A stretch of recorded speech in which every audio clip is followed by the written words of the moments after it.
Good afternoon. There we go. Good afternoon, ladies and gentlemen, geeks, nerds, ambassadors everywhere, and welcome to the Ambassadorial Wing and another installment of Council of the Ones Babylon 5 review.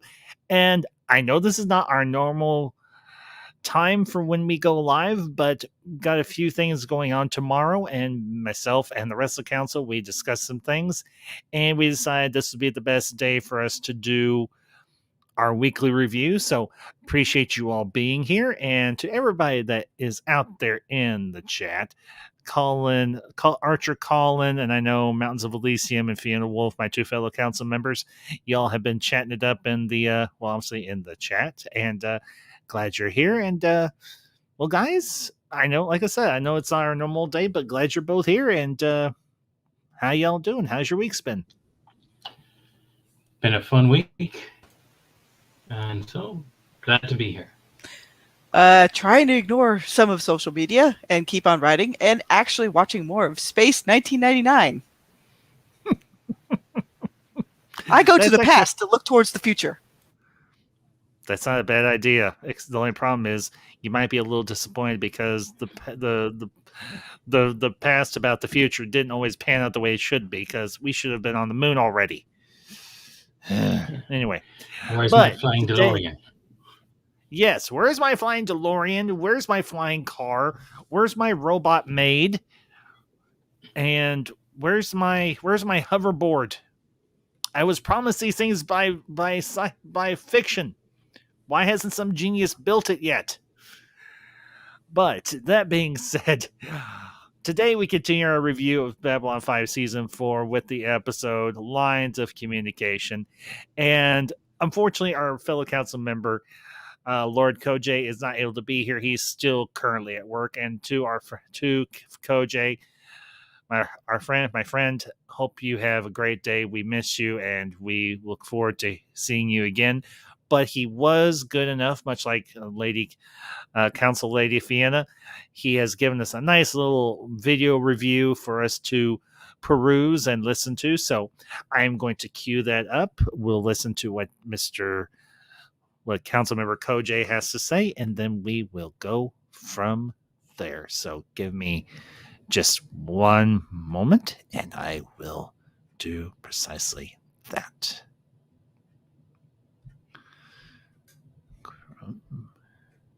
Lines of there we go. And okay, can everybody see that fine? Yeah, yep. I usually don't go. Okay. I'm usually not that advanced. I just have a picture and I talk, but okay. All right, here we go. Greetings, everyone. This is Koj, and unfortunately, I could not be there. So I'm entrusting this message in a data crystal. I'm handing forward to my fellow council members. This is Lines of Communication, and I love how every single thing in this episode deals with the title. Like from Delenn figuring out how the Drakh knew Minbari before them was a line of communication, and Sheridan rudely interrupting Ivanova like a brother-sister kind of situation about his idea with her and using the war room as information booth, and everything is just based off of like how they find things out and how important lines of communication are, even with establishing a communication with Mars that have no idea of what's going on in the war, just what's going on immediately there too. And but actually the first thing I want to touch on is something that Marcus said towards the end, which I felt really resonated with me. And there's a little theory I have about the episode too that's kind of interesting. But before I get to that, I gotta just say, every time Lanier throws up his hands in that quack fu thing, it just cracks me up. He looks serious, and I know he gets down, but there's a part of me that just... Now, I know Ambassador knows that's a Howard the Duck reference. Great film. So when his hands go up, he's just like, I just think quack food. It's just pretty funny. And also, what's up with the Drakh? This is where we see the Drakh for the first time, which I think is really neat because it sets up season 5, or they use this to do more with season 5, which I love. And but the Drock is just, they have this after effect, and the Drock kind of looks kind of weird. Like even Pharrell was looking at him, and he said he was talking in. It was when he's introducing them to the land. Even he paused and looked up and down. He's like, yeah, we need allies. It was just funny because these things move like imagine if Jar Jar Binks licked a toad. You know, these guys are like, whoa. Anyways, but the most beautiful thing I want to say is that when Marcus, there's a scene where Marcus is talking with Franklin, and it's after Franklin lied and told a little fib to help out number one with the situation on Mars with the bombings going there, and sending the wrong message. And I'll leave that to the council members to go in detail. But the cool thing is that there's this beautiful flirtatious moment between number one and Franklin, and I don't know if Franklin's oblivious to it, but Marcus calls him out on it, and he says, yo, I think she likes you after she leaves.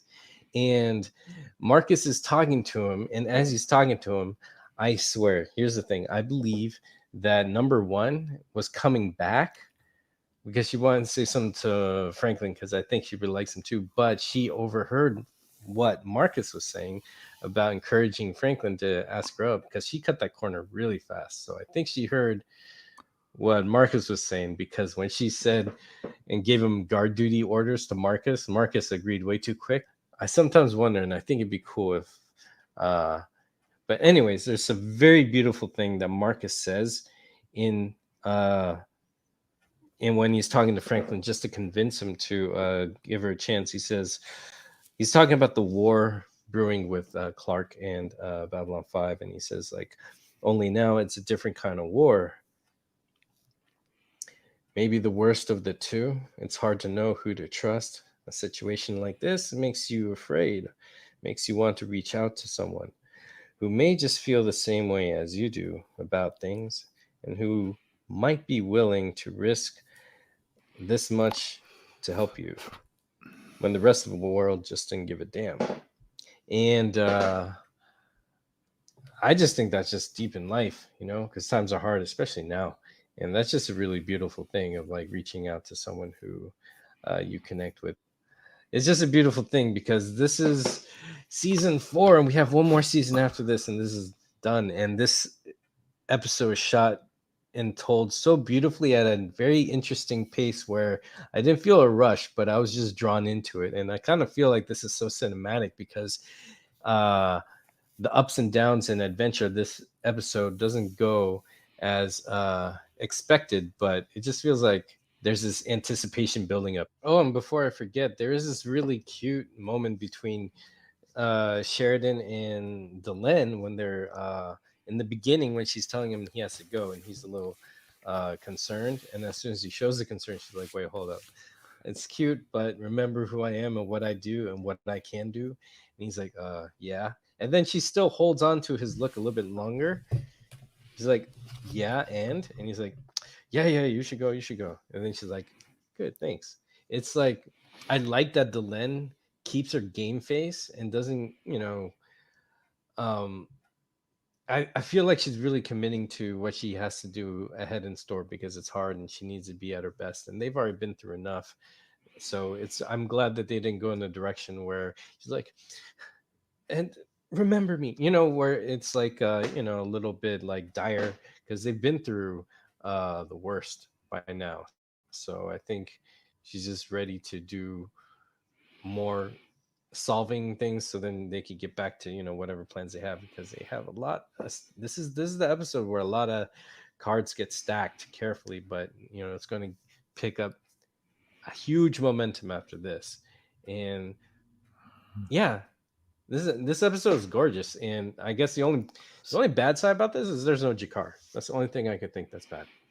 So that being said, I'm really curious to hear what you all think about how we all come to find out where the Drock come from, which I think how they handle it, the tie-in with everything going on, is really neat, because it seems like everyone's connected to these are all the things connected to from the fallout of the Shadow War, be it with influence on Mars and with the Minbari civil war going on. And thank you so much. I'll leave the rest to the council members. Much love. I'll see you soon. And as always, Lord Koj, we miss you, and we look forward to having you back with us next time. But a lot of good stuff packed in there. And I do want to send a shout to the chat to a few folks. A familiar face, Lewis Cox. Lewis, it's good to see you. Thank you for being here. And a face that I don't think I've seen in a very long time, or I don't think I've ever seen before, Drake Tungsten. Drake, if you're still in the chat, thank you for being here. And if this is your first time here, glad you found us, and I hope you enjoy the stream. And if you're a fan of Babylon 5, you found the right channel. So, Elysium, Fiona, your He's good thoughts on people. I know him from Discord. Oh, okay. Well then, very good. Well, guys, your thoughts on Koj's video there. So, I open the floor. The floor is yours, Lady in Germ. I do like the fact that the Drakh do think they are like, oh, we can inherit everything from the shadows. We're going to be able to fill their role, no problem. Not quite.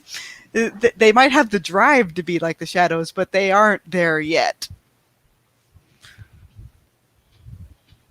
Kind of like they're primordial kingmakers, but they're not actually functional kingmakers, because with the way they try to set off more wars again, it's just like nope. Eventually the good guys are going to catch on to them and be like, okay, we got to stop more civil wars from happening, because this just isn't going to work for us.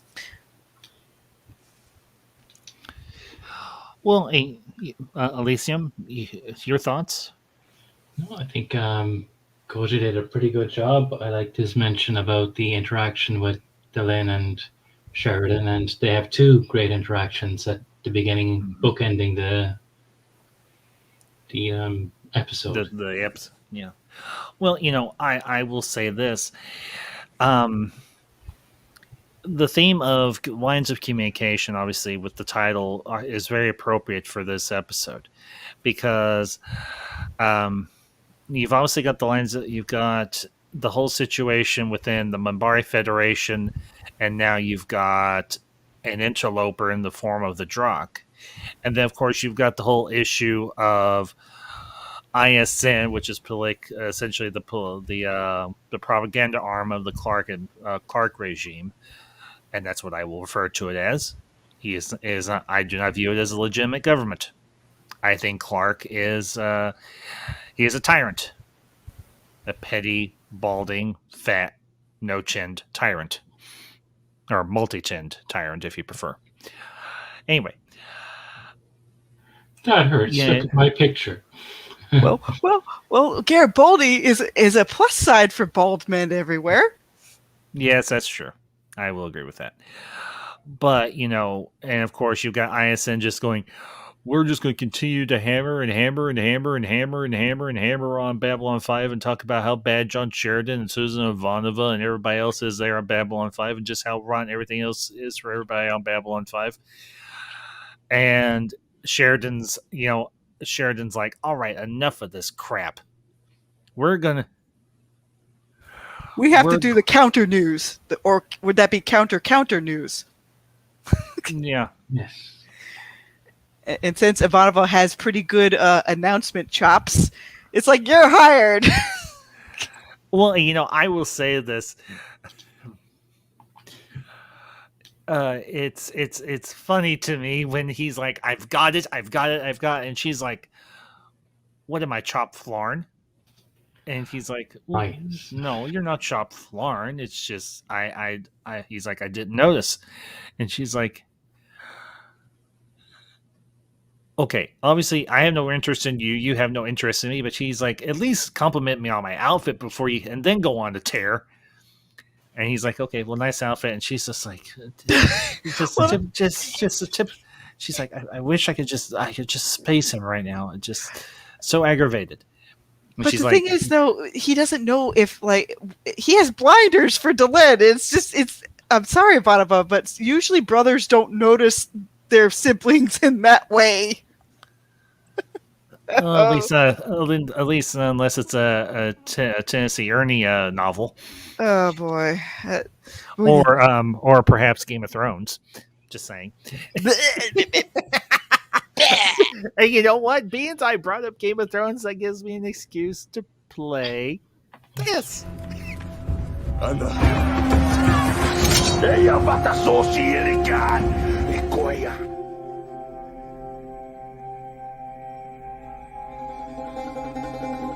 Minusta Anyway, Game of Thrones, where the kids have 14 fingers and flippers. but anyway, you know, Sheridan has a very good observation during his conversation with Ivanova. He's like, we have the truth on our side, and he's like, you can't shut out the truth. Well, sometimes you can, but it always comes back to haunt you. And of course, Elysium and Fiona both bring up that great quote. He's like, you have a face that people trust. I'd rather have a face that people fear. Ivanova, I hate to tell you this, but you're already there. You have a face that people trust. And a Why face not that people- both? Yes. Yeah, she has the best of both worlds. For heaven's sakes. I mean, there's a reason why she was known by the Rangers of the Future as Ivanova the Strong. She was trusted and she was feared. And I would not want to be on the end of a pissed off Susan Ivanova with a Minbari fighting pike. She Or probably wrecks him. anything. I think in season 1 where Jakar, Londo were terrified of her and that reporter, and she scared him out of the command center with just force of will. So yes. Yeah. Yeah. You have until the count of. Mm-hmm. They're all just backing up, and then like, oh, I'm gonna protest. It's like you're not gonna protest. You're just trying to save face. Yeah. And hey, Colin, I'm right there with you, but I don't say it very loudly. But I'm right there with you, dude. Anyway, but you know, this whole episode is about getting the truth out to the people who need it, and about rectifying things back home before you move forward. And what we have with the whole Minbari situation is you've got a very well-meaning and a very well-intentioned Minbari in Feline, I think is the character's name, something like that. And he has his intentions are all good, but unfortunately, he goes to the wrong species. And I will say this. This is by far my favorite Delenn kick-ass moment in Babylon 5. The first one is, of course, if you value your lives, be somewhere else. And this one, she's just like, end this. And they blow that Drock mothership to hell. Unfortunately, it's not the only Drock mothership. No, but it also showcases that she did pick up some stuff from Newcomb Sheridan. Oh, yeah. I think you mean John Newcomb. Woohoo! Woohoo, Sheridan. Sheridan. the added bonus. That's Oh Captain. man. Yeah, Captain. Yeah. Okay. Here's the long version. Captain into John Woohoo Newcomb Sheridan. I think we got it. Can you imagine Ivanova, who had her psi powers awoken as a result of a liaison with Byron, would be like, oh, hell. That's scary. But Still, it's scary to think that Ivanova would sleep with Byron. She already had bad enough luck with men and women. Oh. Okay. Heck, who, for all we know, maybe she took a Minbari lover. Just saying. Hey, it could happen. Yeah, I mean, if he ever decides to expand on other stuff, but at least eventually a version of her will find happiness with Marcus in a roundabout way. Oh man! Well, I'm having flashbacks of last week's review. yes. That was Vienna. I don't know if you watched last week's review or not, but it got kind of goofy. It got kind of out there at certain points during that review. Well, that and you guys ran longer than usual. I still have Well, to finish yeah. the latter half. Yeah, because we got into a really good conversation last week. I mean, yeah, I know we went long. Let's see. And hey, from another familiar face, Josh Bowen. Josh, good to see you. We're doing okay. Just talking about B5, one of our favorite things in the universe, in the galaxy. Um, quote by Mr. Michael Garibaldi. I do Always like curious. the little detail Mhm. where they pick up the Drox communication, but it's not coming through interlac like what most people that don't know who you are talk with. They were speaking Mimbari, specifically a certain dialect, and that really made Lanier and Delenn look at each other like, "Uh-oh, this ain't good, man." We are so screwed. And Like, what I think the hell is going? sorry, Go Ambas. ahead. No, go ahead, Elysium. You're fine, I man. Go think ahead. in this setting, the Drac mothership is actually, I think it's 5 times the size of Babylon 5 station. It's huge. It's 40 kilometers in length. So it's a pretty big thing Delenn took on, and she made mincemeat of it. Well, her and the rest of the White Stars did. Yep. Yes. Yeah, they just- had those White Stars take on ships so much bigger than them all the time. It's like White Star in a can. Let's go take out the enemy. Oh boy. Well,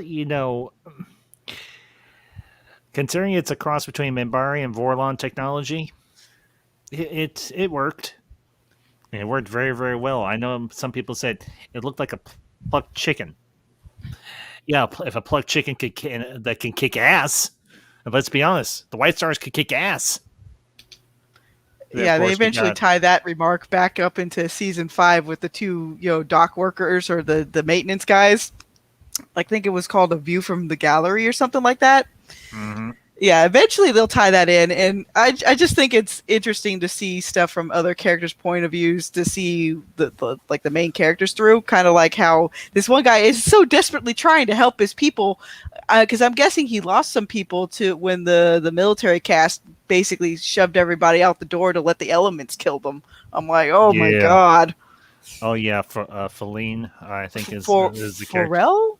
Pharrell, yeah, that Pharrell, might there be you it. Pharrell, yeah. And that's a really heartbreaking thing.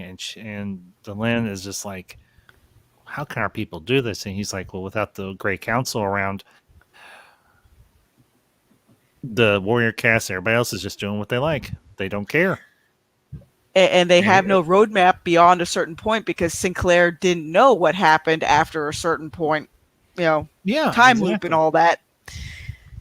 So Yeah, exactly. it just showcases that, especially once the civil war for the Minbari really heats up, that she'll be willing to sacrifice everything to keep the people safe, including the warrior caste from killing themselves in a war that will just basically destroy everybody. Mhm. So yeah, while this poor guy was trying to be like, oh, we do need outside allies, and maybe the Shadow War did teach him that it's good for everybody to band together and even help with internal matters, it still backfired spectacularly. And it's interesting to see how good people can bring about evil by maybe not knowing the full story. He tried to do the best thing for everyone, but ended up pretty much doing the worst thing possible. Sorry, I just popped something in there. That was Lurker's Guide is great. They have a theory section, and that was one of them, that the Drac have a group. At this time, they were wondering, did the Drac have a group mind? And that the name Drac was a group name rather than a personal one, which is why he said, when asked about Delenn's name, it's unimportant. Well, I guess I could look through the Legions of Fire again and see if, because I know the Drock have a connection to the Keepers that they kind of pull out of their chest, because that's where the Keeper comes from. It grows inside a particular Drock. Because the one that's on Londo is the head Drock's keeper. And I think he did have a limited telepathic communication with Londo through that keeper. But I don't know if the whole race is a hive mind, though, or connected that way. Mm-hmm. I guess I'll have to look that up later. Yeah. And I simply want to say this. Mir, why the hell not? Why is it so difficult for you to watch B5? It is a great series. It is a great show written by a guy who knew what the hell he was doing. So why haven't you watched it? I don't mean to sound confrontational here, but why the hyperbole? Why is it so difficult for you to watch Babylon 5? It's a great show. Or are you just being a little troll? And if you're being a troll, well, you know what I do to trolls. No, he's not. But I can get where he's coming from, because I don't really resonate with The Expanse. I don't resonate with Game of Thrones. I don't resonate with a lot of stuff that's just deconstruction train. And a lot of stuff that's really popular with people, it's just never caught on with me. Okay. Like, That's a perfectly rational comment. That's a perfectly rational explanation. Why didn't you just say that in the first damn place, Amir, instead of giving the stupid line from Full Metal Jacket? I'm sorry, you're not a Vietnamese prostitute. You're an overweight white man. Be happy you're an overweight white man. well, Sorry, that was a deep cut. Anyway. I think I had more of an advantage in that way, because watching Babylon 5 with my dad during the original run on syndication was a way I got to know my dad as well. You know, the things he liked. So, and I think that's what got me more towards Babylon 5 than even Star Trek, because he was more interested in Babylon 5, and I just picked up on what he liked a little bit, and it kind of just carried over. And hey, Josh, I can understand that. Not everything's going to be suited for everybody, and I respect that.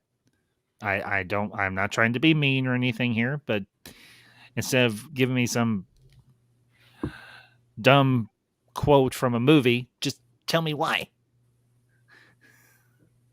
So, but anyway, I have to say this. Y'all mentioned it. The whole interaction, but the whole exchange between John and Delin, and she's like, "Never forget who I am and what I am capable of and what I can do." Well, yeah, it kind of also alludes to the fact that they both have changed over the past year or so. I mean, they're still fundamentally who they're supposed to be, but just because they're both romantically involved doesn't. It's kind of like the idea of teamwork. Sheridan's more dangerous when Delin isn't around, because he feels he has to hold back to be like that kind of more innocent John Sheridan she initially fell in love with. Mm-hmm. But you can even see it in the War Without End part, where it's like she's looking at his face. It's like, I can see innocence there that's no longer there, But they both got to work through it. Mir, I just got this to say to you, and you're not necessarily going to like it, but I don't care.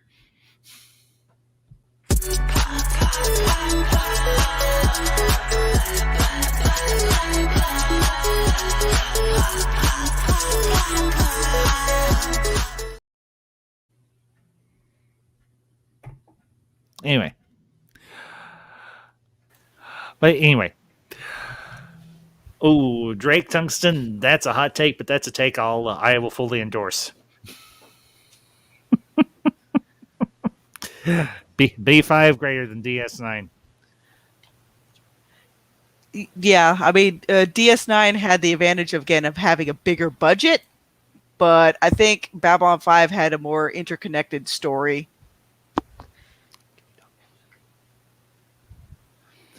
2 seconds, guys. Elysium, Fiona, go ahead and continue on. All right. Well, I do like the fact that you get to see where here's the update on poor Marcus and the doctor, and you know what? Honestly, Marcus's advice to the doctor is kind of like how some people have had to tell me about, like, hey, that went over your head. Go seize the day. That went over your head. Sometimes you need a little bit of encouragement from your friends, and it's Yeah, but again, when I was looking at part of Babylon 5, I started watching it again with my dad when I was 11, and over those 5 years, I was growing up along with the characters. But even after the initial watch with my dad, I would still ask him questions like, "Hey, Dad, what did that mean? What did this mean?" Because there was some more adult themes that kid mind of mine was just like, what is this? But after watching it a few more times, as I got older, I'm like, oh. So, but again, my parents were usually involved with whatever I watched when I was, growing up. And I'm just happy that my dad thought that I was at least mature enough at the time to start Babylon 5 and keep watching it with him as we went along. So, honestly, I'm biased, a bit biased because of that, because it was one of the best parts of my childhood, just getting to know what my dad liked. For me, Babylon 5 was what I went to when my parents were ill, and kind of got me out of things, kept me going, and gave me a lot of strength. So I still love that show, and probably always will. And I do like how the episode closes off where Marcus is just, like, okay, I have to be on watch, and he's just messing with the Denbach, and then you can tell that Franklin and the Madam Number One are having a grand old time, and then Marcus is just smiling. It's like, oh my god. Babylon 5 always approached like more intimate scenes with a good dose of humor that basically didn't make it seem as awkward. Although Ivanova's Next Time My Way was very awkward. Yeah, it was just that Ivanova is such a train wreck when it comes to romance. Oh my god, poor Ivanova. And I just wanted her to have one good relationship in terms of romance.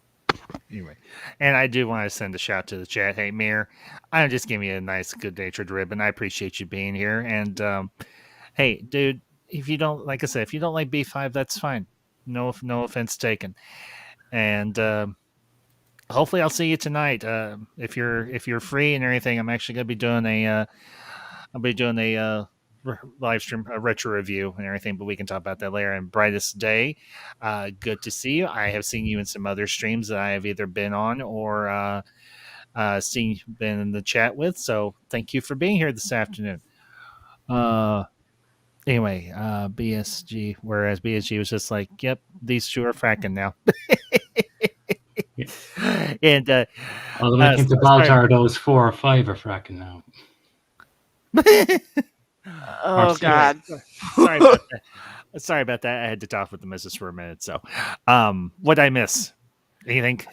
But basically bringing up how Mr. Marcus had to bring up to the doctor, like, yeah, she wants to go have a nice time with you. And how even in my own life, like, people have had to point out to me, like, yeah, do you know they just hit on you, right? I'm like, what? So sometimes you need help from your friends to understand some basics. I was even more socially inept than Mr. Marcus. Mr. Franklin was. So, yeah.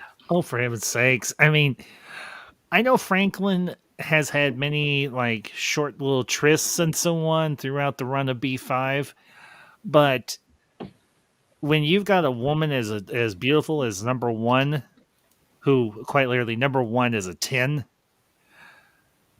you've definitely you're like, she's tall, she's smart, she's blonde, she's beautiful. What the hell is wrong with you, Franklin? And a shout to the chat, Bureau 31, a regular in the chat here. Bureau, thank you for being here today. I know this is not our normal day. Mamma Bastard's got a doctor's appointment tomorrow, so me and the council we decided to reschedule and everything. I just never got a chance to send out anything on social media, but glad to see you here, and hope you enjoy the stream. Yeah, Archer, Colin, you're not wrong. I'll bring up Colin's comment here. I think Franklin may have gotten more action than any other character, Except for maybe Londo Malari. or Jakar. Yeah, Jakar even slept with Centauri. Well, he I think. I mean, let's be honest here. These last couple of episodes have been very racy and everything in terms of the content they've covered. I mean, granted, you've got John and Delenn doing the Minbari pleasure ritual, and in this episode, well, you've got Franklin and Number One doing the human pleasure ritual. Oh man, I'm trying to remember how many people. Let's see.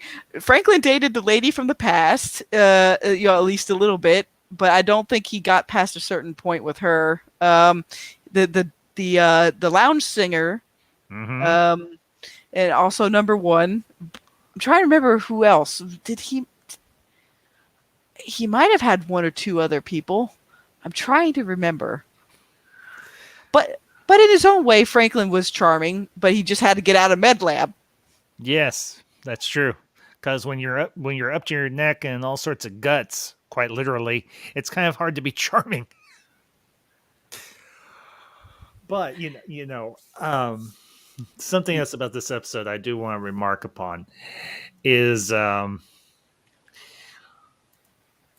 the fact that Sheridan, Garibaldi to Jakar, hot pink is definitely your guy. Elysium! Why ambassador? I didn't know. Oh, give me that.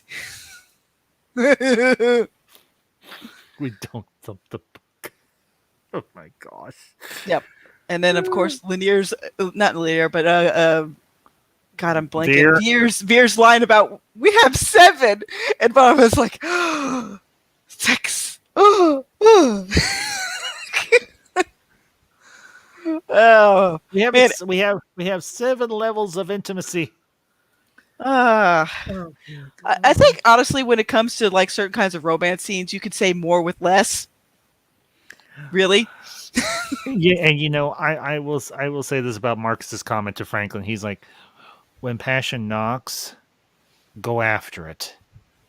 Don't leave that door shut.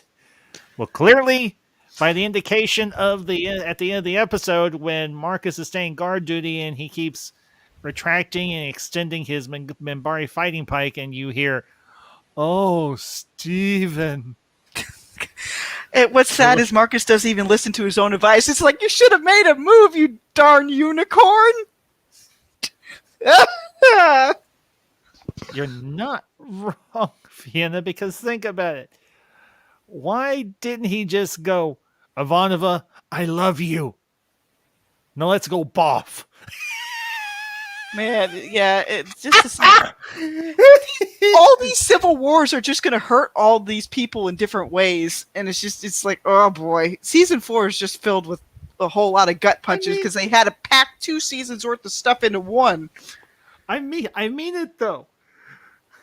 He could have just been, Ivanova, I love you. I think you're hot. I think you're awesome. I'm going to take my own advice, and I'm going to open the door of passion, and I'm going to ask you to walk through it with me. There is a soundproof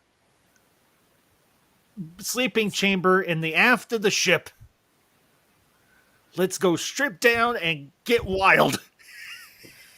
And he's like, I can show you my own personal Minbari fighting pike. And then she'll go, oh, Marcus. It's kind of like a weird kind of parallel. Like Franklin never really tied the knot with anyone because you see back when it's in the future, he's hanging with Garibaldi and his Garibaldi's daughter and Lise and everything, but you don't see a ring around Franklin's finger. I don't think he never really ended up making a connection where Ivanova was looking for a connection but never managed to get it. It's Yeah, which is actually kind of sad. Man, okay, could you imagine if Ivanova and Franklin got together? Wow. I could honestly see that working. I mean, she did have some funny quips with him when he had that med lab in Down Below. That's true. It's like not without dinner and a date first, because when he's saying like, "Okay, strip off all your clothes." Elysium, your thoughts? Elysium? I know he's muted. I'm sorry. He's muted. I was There- chatting away and going, why can't anyone hear me? But yes, Guys, the you're whole lines of muted, you doofus. communication. Yes. Open your lines of communication. I guess there's a different kinds of communication all throughout this episode. Yes, there is the hostile, the passionate, and just the we're going to go kick the teeth of ISN. We're just going to do it better. Oh boy. I was just thinking that Marcus wouldn't do any of that. That he has a romantic view of intimacy, so that's not something he would do. I think it's beyond his ability. No, oof. It's still like, oh man, because Ivanova's been hurt so much by a lot of failed relationships that she wouldn't be the type to be like, take the forefront to it. I mean, you could even see all the miscommunication between her and Corwin thinking it was a date, and it's just like, oh. Oh man, yeah. And then she gives the roses to Marcus, and he's like, "Gee, thanks." And it's like this whole series sets their characters up for all sorts of either the communication's right on the money or it's way off base where it's just like, oh no.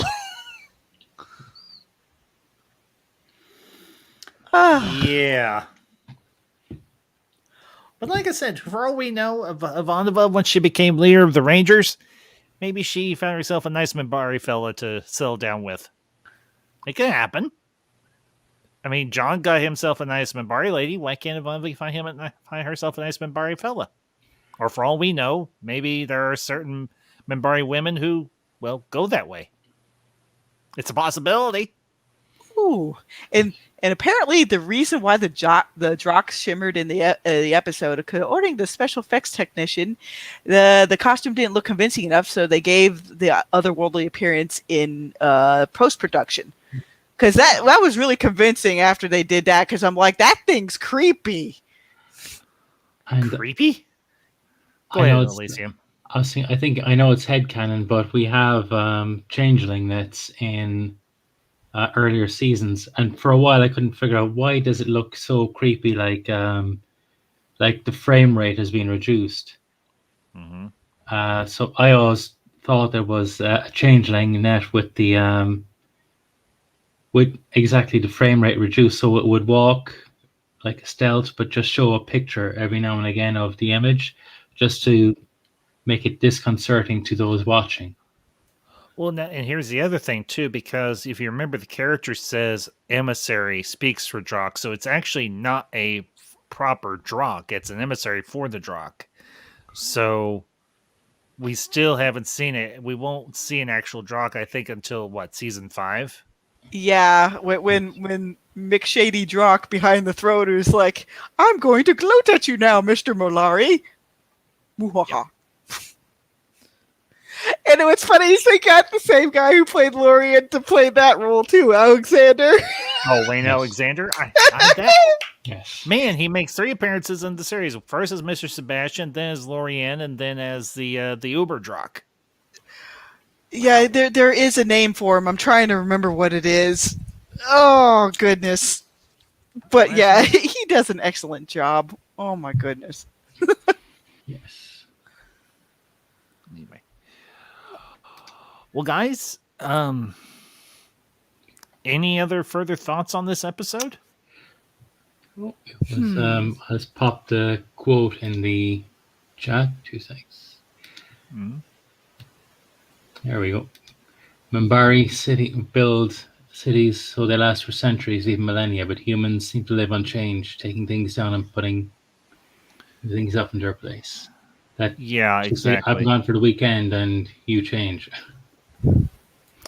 Yeah, that's true. Because he's changed the war room into the voice of the resistance, starring Commander Susan Ivanova as the voice of the resistance.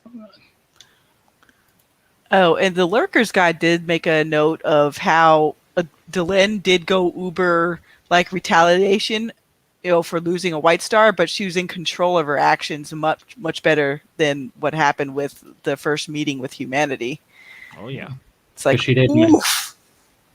She did mention that she didn't want to make the same mistake twice. She wasn't going to start a war with the Drak, even though she knew they probably should start shooting. Yep. and boy, when they start shooting, they don't stop until you're dead. Have to admire Lanier. He programmed the attack pattern into the White Stars within a few seconds. Oh yeah, Lanier. That's the thing I love. They say the warrior cast is the best of the warrior of the Minbari military. Well, I'd hate to say it, but I think to varying degrees, every cast of the Minbari have their own combat abilities and specialities. And I will say this: I think the religious cast can kick just as much ass as the warriors do. Oh Yes. yeah. I mean, the religious cast has to study all sorts of stuff, and so does the worker cast. The worker cast has to build the weapons that they use in war. So Thank you. And that's the list. Thank you. Appreciate it. So, but it just goes to show the mentality of the Minbari, particularly of the religious caste, and it goes to show that when push comes to shove, anybody is capable of kicking ass. oh yeah, and it actually informs Delenn later of who, when she helps reform the Grey Council. You forgot about the worker class, didn't you? So she made them the primary. Mm-hmm. They end up having either 4 or 5 representatives at the end of the Civil War. Yeah. Colin, near kill. Oh yeah, the ship is maneuvering. Everyone, lean in your chair at once. Of course, Night Rise. And Fiona, I'm glad you brought up this quote. Zahadum is the homeworld of the shadows. No one leaves the same as they arrive. And, that's true because they've all been trying to dance around it. But John has changed. I mean, obviously he's changed because he knows that he's only got 20 some odd years left to live, and he's going to.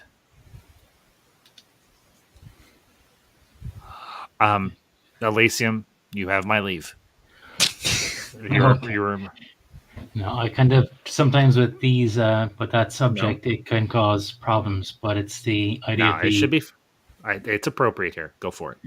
the terrorism versus freedom fighter, the Mars resistance. Obviously, the EarthGov are terrible, and there's resistance cells from all over the Earth Alliance, and how some of them take the ideal of freedom too far, killing innocent civilians. Yes. From my own family history, and then again, who are labeled terrorists. My grandfather was labeled a terrorist because he was a freedom fighter. But they did very bad things to bring about freedom, though it was kept at that time within the country, though there were plans to take it abroad if things didn't go well in Ireland. So it's a very dangerous, slippery slope. We see it was, I'm not sure of the guy's name, that number one did stomp on him for you don't kill civilians. And Franklin did back her up. Philippe, that's it. Franklin did back her up by lying and saying, no, Sheridan doesn't want these things happening. The bombings have to stop. I think it was to keep the message.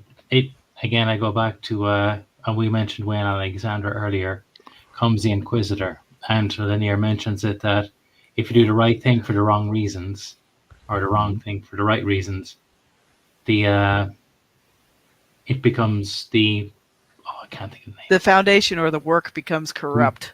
That's it. Yeah.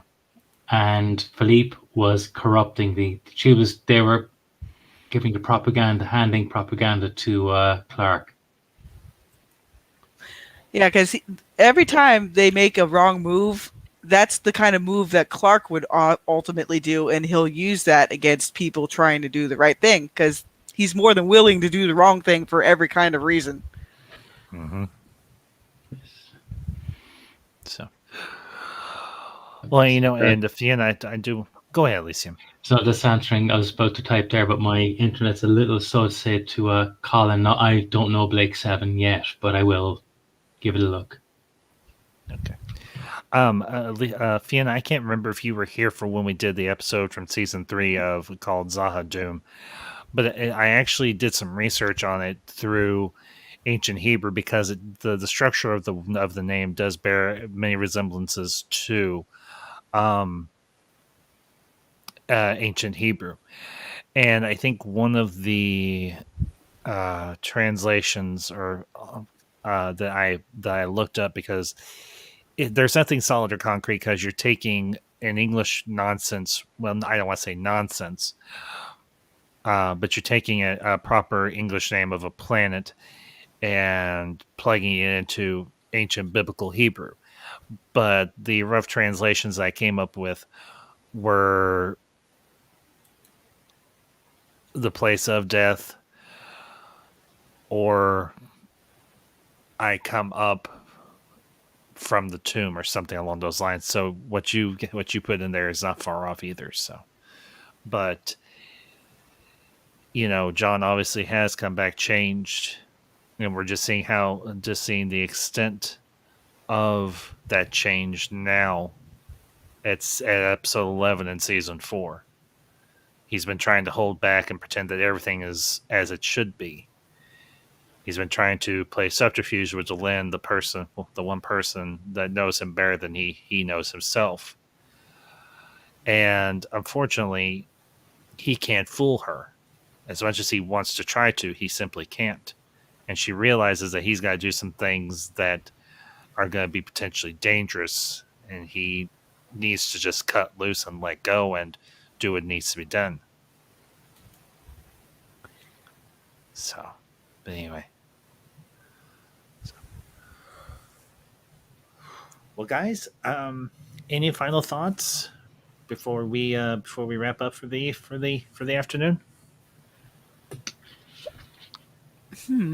I guess I could just say, yeah, season 4 is pretty much everything is so tightly interwoven that there's no filler episodes in this season. Mm-hmm. Yes, and this is actually an episode I really enjoyed. It was good fun and really showcased, I think, Delenn as how terrifying she would be to face down. I'm glad the Earth Force didn't take her up on the challenge. Mm-hmm. Yeah, because they would have gotten the ever-living crap kicked out of them. Literally. So, anyway. Well, guys, I think we are, like I said, we're going to go ahead and wrap up here, but I do want to let y'all know I will be back at 7, maybe 7:30 this evening with another Ambassadors Retro Reviews. I'm going to be discussing a couple of favorites of mine from the 90s, and they're both, they kind of showcase one of my favorite actors, and that is, of course, Sylvester Stallone. And I'll be discussing Demolition Man and Judge Dredd. So, hope to see y'all there for that. And then, of course, I will be back this Saturday night, also at 7, with another Ambassador Editorial, Let's Talk. And we're going to be discussing Marvel before the MCU. So, I hope to see y'all there for that as well. So, I know Elysium has dropped the links for everybody's channels in the chat. So, be sure that you go check those out if you haven't already. But we will be back next week with another installment of the Council of Ones and everything. And we'll hope to see y'all then as well. Make sure you smash that like button, share this out with all of your friends. And if you have not subscribed to the Ambassadorial Wing and you enjoyed this stream and you enjoyed these discussions, make sure you hit that subscribe, hit that notification to all, and we will see you next time. And until next time, this is the Council of One saying 3, 2, 1. Zooty, Zooty. zoot, Zoot. zoot, zoot. Oh, We did it! We did it! Ah! Yay! Hello there, everybody.